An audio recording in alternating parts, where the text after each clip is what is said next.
Henry Ford once said, "The only thing worse than training your employees and having them leave is not training them and having them stay." Now, Henry Ford, who was known for his wit, was obviously being a little tongue-in-cheek there. But it's true. As managers of people, we want to do two things: help them become better and keep them in our organization. And the harsh reality is, your organization will suffer if you can't do both of those things. But how exactly do we do that? How do we approach employee development in a way that maximizes each team member's full potential and keeps them interested and motivated about their development? And once we've invested our company's time, energy, and capital in developing them, how can we best ensure we retain them in our organization? In this course, we're going to show you how to do exactly that.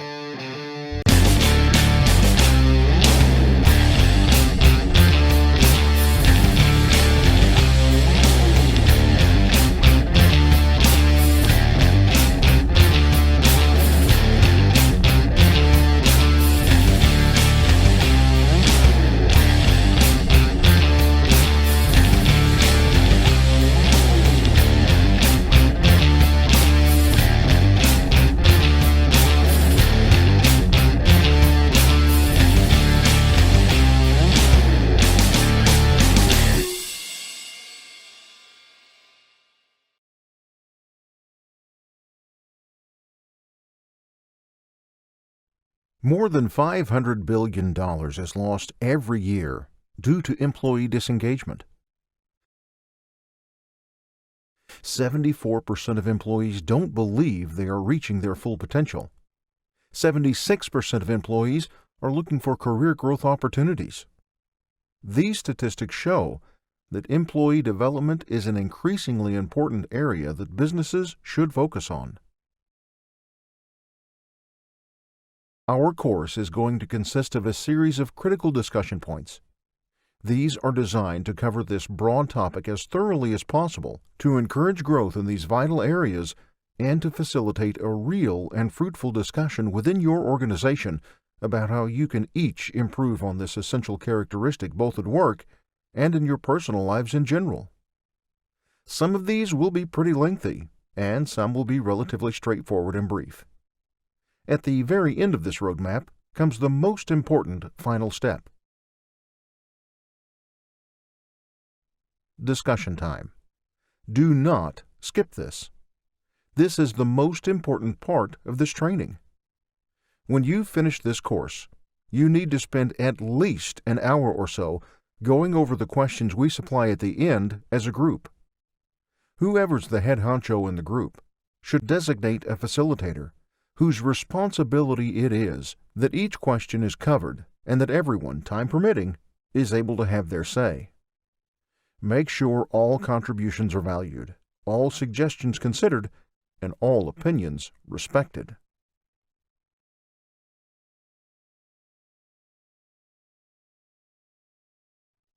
Start with yourself.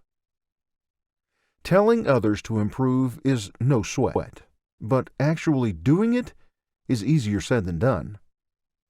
Marshall Goldsmith told it best when he said, "To develop others, start with yourself." To make others listen to your advice, you first need to practice what you preach. After all, you don't want to end up as a hypocrite in the workplace. Being the head of the group, you need to lead by example. Show your employees that you highly value development by being the quintessential of it. In that way, they will see you as a genuine mentor, knowing that you're always concerned about what's best for them and the business. Once they see the perks from your development, they will be more motivated to follow your footsteps. Moreover, you can use the skills you've acquired to better manage your employees. Respectfully discuss it with them. Your employees need to understand that discussing development with them is not your devious way to expose their weaknesses. This is why you need to lay the groundwork of trust and mutual respect. Let them know at the sit-down that you genuinely care for them as an individual and that their growth is your top concern. However, some may feel that development is optional. For others, they might not take it seriously. This is where accountability should take place. Help them to see that you're invested in their success and that their talents, when enhanced, can lift the company to greater heights. This will inspire them to take ownership of the process and recognize the value of their growth.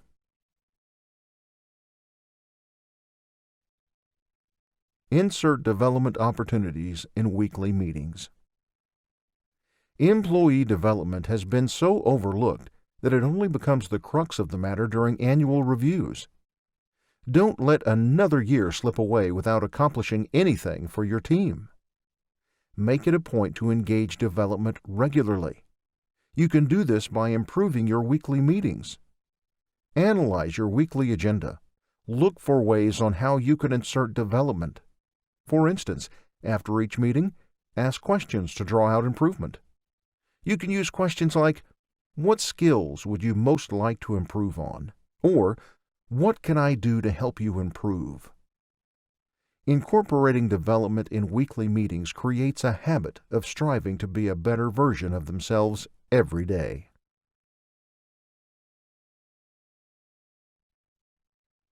Learn to delegate tasks. Managers are often notorious for juggling a lot of things at once, but as the business gets busy, you might have to accept the fact that you're not a superhero. You can't do it all. But what you can do is to lighten your load by finding a helping hand, or, even better, a set of hands. Delegating tasks and responsibilities not only saves you more time, but also helps your employees to develop their skills. No doubt, it's definitely a win-win. Of course, delegating responsibilities can be a challenge at first. Most of the time, managers feel skeptical to hand over tasks to other employees. A big reason why is that they're worried that things won't be handled the same way. Much worse, they may feel that they just might end up sabotaging the work. Trust will play a vital role as you pass over these new assignments to them. Another important thing to do when entrusting new roles is to lower your expectations.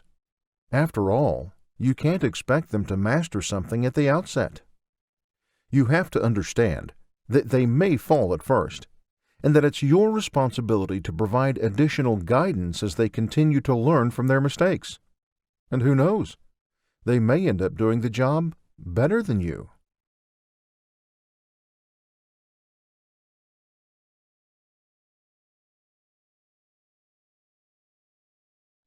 Give out stretch assignments. A powerful way to grow as an individual is by stepping out of your comfort zone. This is why stretch assignments are one of the most effective ways an employee can maximize development. Stretch assignments are tasks given to employees that are beyond their current roles and skills. These tasks are designed to test their limits, allowing them to stretch developmentally. By placing them in uncomfortable situations, you force them to think outside the box, thus helping them to learn and grow. What are the benefits of having stretch assignments? 1. Recognizes leadership. Putting your employees in real-world situations helps you determine the potential leaders in your team. Furthermore, receiving more stretch assignments sends them signals that the organization see them as a leader. 2. Low-cost development. Employee development normally involves training, and this can be costly when aggregated. On the other hand, stretch assignments are effective tools that remain cost-neutral. The simple reason is that stretch assignments can often be done in conjunction with the employee's regular work. 3. Increases retention rate. Many who receive stretch assignments feel that they are more valued as an employee and are thrilled to see that the organization sees their potential. When employees feel that they are highly regarded, It moves them to work harder and to be more engaged with the organization. 4. Helps you get the most important work done. Managers often have too much on their plate. Handing out stretch assignments not only is an effective strategy for developing your employees, but also is a great way to offload other tasks so you can focus on the more important ones. What are examples of stretch assignments? Well, here are a few. Manage a volunteer or intern. Participate in the company's strategic planning process. Join a team dealing with conflict. Delivering a presentation to a VIP client. Implement a new or important company project. Turning around a failing product or launching a new product. Oversee people from different cultures, gender, racial, or ethnic backgrounds. Leading the implementation of new tools to replace manual processes. Convening or serving on a task force created to solve a difficult problem. Performing data analysis to find business efficiencies. Write a policy statement. Create a customer satisfaction survey. Land a new customer contract. As employees take on stretch assignments, they'll be compelled to develop new technical, business, or leadership skills. Moreover, they'll start to build relationships with new stakeholders and increase their visibility and chances of getting a promotion or raise.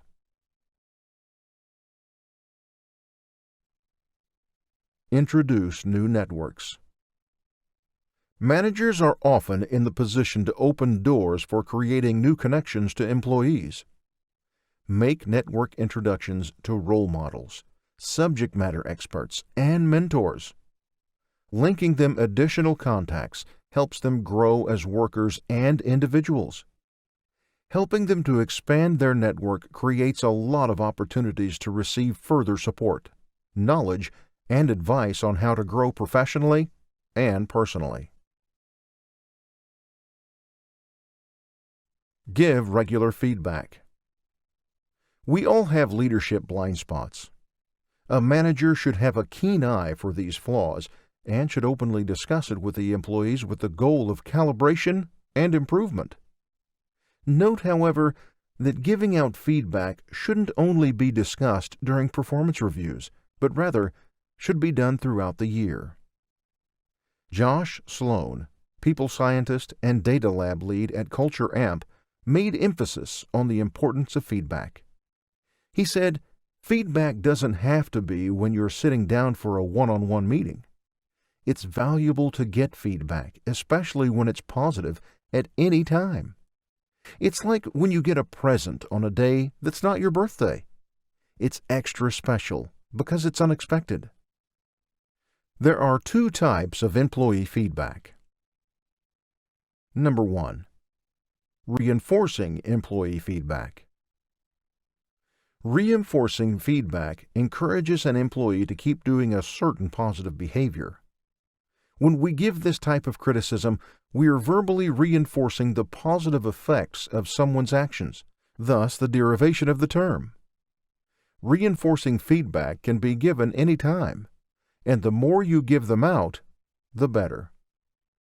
Here are some examples of reinforcing feedback you can use. 1. Something I really appreciate about you is... Example. Something I really appreciate about you is your proactive attitude in solving problems. 2. I would love to see you do more of X as it relates to Y. Example. One of your most impactful moments were the insights you gleaned based on Project X. It shows the power of innovation and increases customer satisfaction. I would love to see you do more of this. 3. One of the things I admire about you is... Example. One of the things I admire about you is your ability to oversee a team. 4. I think you did a great job when you... Insert specifics. It showed that you had. Example: I think you did a great job when you conducted the business meeting. It showed that you are capable of getting people to work together and communicate effectively. I commend your communication skills. 5. I can see you're having a positive impact in. Example: I can see you're having a positive impact in your new department. People seem happy. Number 2. Redirecting employee feedback. The big difference between negative and redirecting feedback relies on the end goal. If we gave someone strictly negative feedback, we're simply telling them to stop doing something. With redirecting feedback, we're telling someone that we want them to stop doing X and start doing Y, implying a benefit when doing that change. Like reinforcing feedback, redirecting feedback can be given at any time. However, it would be best if we ask first before giving out such evaluations. Another practical suggestion is to get a feel for that person first.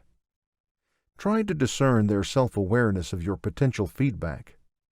This will help you assess whether the person is unaware or conscious of their negative traits. Here are examples of redirecting feedback. 1. I'd like to give you some feedback. Is now a good time? 2. Do you have a moment to catch up about how X went? 3. Can we talk about X? What do you think is going well and what didn't go well? 4. This is hard for me to say. Ongoing employee feedback in the workplace is vital in replacing outdated performance reviews and shifts the focus in helping people develop. Well-constructed feedback serves as a great tool for you and your team in building a feedback-friendly environment. Implement job shadowing. Job shadowing is an activity in which a staff from one area of the organization has the opportunity to work alongside other staff in a different area of the organization and gain insight from the experience. This process can also be used to train an individual within a department to work alongside more experienced colleagues so they can learn and grow within their current role. There are 3 persons involved in job shadowing. Number 1, the manager. The manager should decide whether to apply job shadowing as a way of developing their current role or as a part of their career development on taking on a new role. Managers also decide what the process will look like and how long the activity should last. Number 2, the host. A host is an individual who agrees to be shadowed. At first, it may seem that their role is a no-brainer, just having someone follow you around while you work. But actually, it still does involve participation and thought. They have to consider how to spend the allotted time and how long each period of shadowing should be. They will also need to manage their work obligations to ensure that the shadowing experience does not get in the way of their daily tasks. Number 3, the visitor or guest. Prior to the job shadowing, the visitor needs to consider why they are doing it and what they hope to achieve from it. Also, before the actual day, the visitor should meet up with the manager or the host to discuss and set objectives for the sessions. The visitor should make the most out of the shadowing sessions.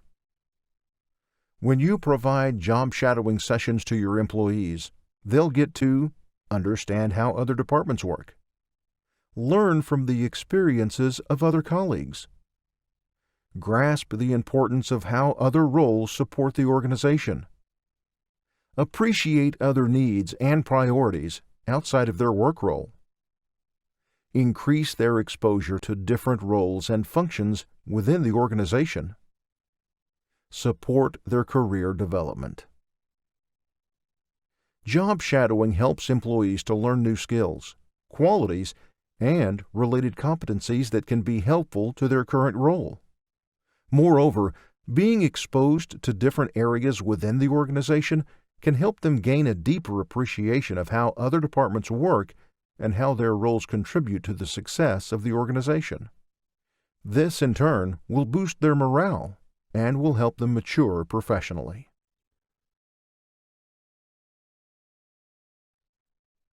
Establishing cross-training programs. Cross-training is a program in which an employee gets to do a different part of the organization.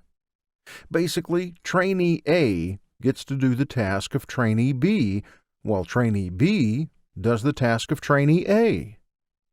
The big difference between job shadowing and cross-training is that job shadowing is more on observation, while cross-training is more hands-on. Cross-training is an effective approach to strengthening your organization and enhancing employee performance. Furthermore, it can also improve morale, boosting productivity and efficiency in the workplace. How can you develop a cross-training program? Well, here are some suggestions. Look for opportunities to cross-train within your function.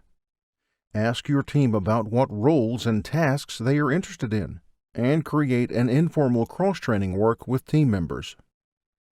Encourage employees to identify enrichment opportunities as part of cross-training activities. Communicate with your executives about forming an official job rotation program across your organization. Coordinate with the HR department in making cross-training and job rotation initiatives. Offer incentives for every role, function, system, or product that an employee has learned. Gather employee feedback on their interest and satisfaction in the cross-training work. Ask for suggestions on how to improve in the next session. Be a role model by seeking out job expansion and job enrichment programs for yourself. What are the benefits of conducting cross-training in your organization? Number 1, it gives employees room to grow and can boost team performance. In a cross-training program, employees can have the opportunity of trying out different areas within the organization. Being exposed to different departments can help them build diverse skill sets and support their professional growth. Furthermore, gathering diversified ideas help departments boost team performance. Number 2, it identifies promising leaders. Cross-training programs are great scouting grounds for future leaders in your organization. Job rotations allow employees to apply their strengths in taking on new roles. Giving them exposure to tasks with different needs and dynamics allows them to demonstrate their leadership potential that might otherwise be overlooked. Number 3, it enhances recruitment and retention endeavors. An organization that promotes professional development is one of the strongest benefits that it can offer. The reason is that applicants look for organizations that provide opportunities to grow as leaders and offer professional development training programs. Cross-training is also helpful to increase the retention rate. Training your employees in different areas spur their desire to learn new skills and mature more as a professional. Number 4, it builds an empathetic work environment. When workers begin to spend time with others outside of their department, they'll get to know what their life is on a day-to-day basis. As a result, they cultivate empathy, an important quality in leadership. When employees incorporate empathy in the workplace, it increases morale, productivity, and loyalty within the organization. Cross-training is a learning experience that invigorates the life of the organization. It's also cost-efficient and can be done with a limited budget. These programs foster collaboration and innovation in the workplace, resulting in happier, more productive workers. Create individual development plans, IDPs. An individual development plan, IDP, is a tool to assist employees in career development. It is a formal document outlining the projected growth of an employee. The primary purpose of an IDP is to help them reach short-term and long-term goals, learn, improve specific skills, and ultimately meet a certain standard by a specified time. An IDP is not a performance evaluation tool, nor is it a one-time activity. Rather, it serves as an agreement between an employee and employer and involves preparation and continuous feedback. The content of an IDP can vary from one organization to another, but it should always contain these key elements. Career goals. This list contains all the professional goals to be achieved with target dates and actual completion dates. It can also contain actionable steps to achieve each goal. Goals can be structured around the employee's current role or by the ways on how they can contribute to the company. Assessment of top strengths and development needs. These are bullet points of your self-assessment on what top strengths you currently possess and what areas you need to improve by the end of the specified time. Generally, you list 3 to 6 top strengths and top 3 development needs. Development goals. This is a list of brief goals that correspond with each development need. For example, if your development need is to improve communication skills, your development goal can be take a course on active listening or public speaking. Provide a list of ideas and discuss it with your manager on how to achieve each goal. Miscellaneous section. This section contains other important information like dates, costs, and persons assigned. This part is normally filled out during the discussion with the manager. Setting dates allows managers to monitor you so you can stay committed. Any costs needed should be approved by them. Another thing to note is that though you'll be responsible for most of your plan, managers may still play a few roles in helping you achieve the process. How can you implement IDPs in your organization? Here are 4 steps. 1. Start with yourself. The best leaders lead by example. When employees that development plans are applied in all levels of the organization and that the highest ones work on their self-improvement, it encourages them to assess themselves and pursue development. 2. Prepare a questionnaire. As a manager, your goal is to understand the perspective of your employees so they can achieve their goals and help your company. Prepare a development plan questionnaire for your employees. Ask them to identify career goals and aspirations, things that inspire and motivate them, passions, skills, and talents, development opportunities. 3. Discuss with your employee. Meet with your employee and discuss the objectives. It would be best to let the employee lead the discussion when considering their goals, passions, and skills. Collaborate to form actionable steps to achieve their goals. Make sure this session will be meaningful and enjoyable for both parties. 4. Create a plan. Finally, create a plan to arrange the best way to achieve their goals. When making a plan, consider the following: the balance between reaching their career goals while handling primary responsibilities, the company's budget, and the employee schedule. If action steps are measurable. If action steps will benefit both the employee and the company. How can implementing IDPs help your organization? Here are just some of the benefits. Serves as an administrative tool for identifying and tracking development needs. Assisting in planning for the unit's training and development requirements. Aligns employee development with the company's mission, goals, and objectives. Becomes an oath of commitment between the employee and manager, collaborating to achieve career goals. opens opportunities for collaboration and brainstorming, provides a solid framework for development. Individual development plans not only enhance employee development, but also increases engagement and loyalty because employees see that the company is invested in their success. Moreover, achieving IDPs boosts productivity and yields more highly skilled employees.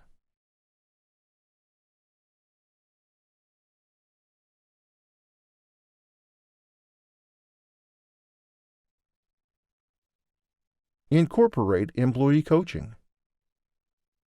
Employee coaching is defined as a process that focuses on an individual over a specific period of time with the goal of helping them develop effectively. Coaching is designed to help employees learn or improve core skills valuable to the organization. The objective of coaching is to aid employees in making noticeable growth in their functional areas. Coaching is an effective tool for employee development, but your company will also reap the benefits of having a highly skilled workforce. To develop effective coaching, here are 7 steps you should do. 1. Form mutual trust. Trust is the groundwork of any relationship. The same is true with coaching. Without a degree of mutual trust between coach and employee, effective coaching is futile. Employees should feel that they can connect to you on a personal level and that they can feel your sympathy. 2. Meet with your employee. Before the first coaching session, hold a meeting with your employee and discuss the objectives. In a friendly and non-judgmental way, explain the reasons why a coaching session was arranged. This puts the employee at ease, especially if the reason behind starting a coaching session comes from a result from poor performance. 3. Establish an agreement. The most critical part of the coaching process is helping your employee recognize their performance issues.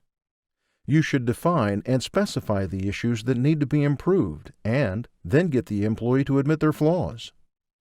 Explain empathetically why you want to help them develop. At the end of the meeting, a verbal agreement should be established, implying that the employee is willing to be coached. 4. Be open to alternatives. Encourage your employee to find alternative solutions that can maximize their development. Let them know that you are open to suggestions and that your ultimate goal is for them to reach their full potential. 5. Secure a commitment. The manager must make sure that they form a verbal commitment from the employee on what action they should take, what steps they should do, and when they expect to achieve the goal. Make sure to give praise and show support to their decision. 6. Regularly assess their performance. Evaluate their progress on a regular basis to see if they are implementing their decision. You should then eventually limit checking in on them, for your goal is to help them to be able to monitor and correct their own performance. 7. Provide needed feedback. Regularly provide feedback during the coaching sessions. Let them know if they are on the right track or if something still needs some work. Make sure to give an incentive or reward for every small win they make. What are the benefits of employee coaching to your organization? Here are a few. Improved performance leads to increased productivity and bears more fruitful results. Employees develop self-esteem and increase job satisfaction. Encourages employees to take more responsibility. Increases employee and staff engagement. Helps identify and develop top-notch employees. It recognizes individual and organizational development opportunities. Shows the organization's dedication to human resource development. Coaching creates promising leaders that will take on more challenging roles in the near future. Incorporating coaching in your organization guarantees employee retention, optimum performance, and a constant flow of individual improvement.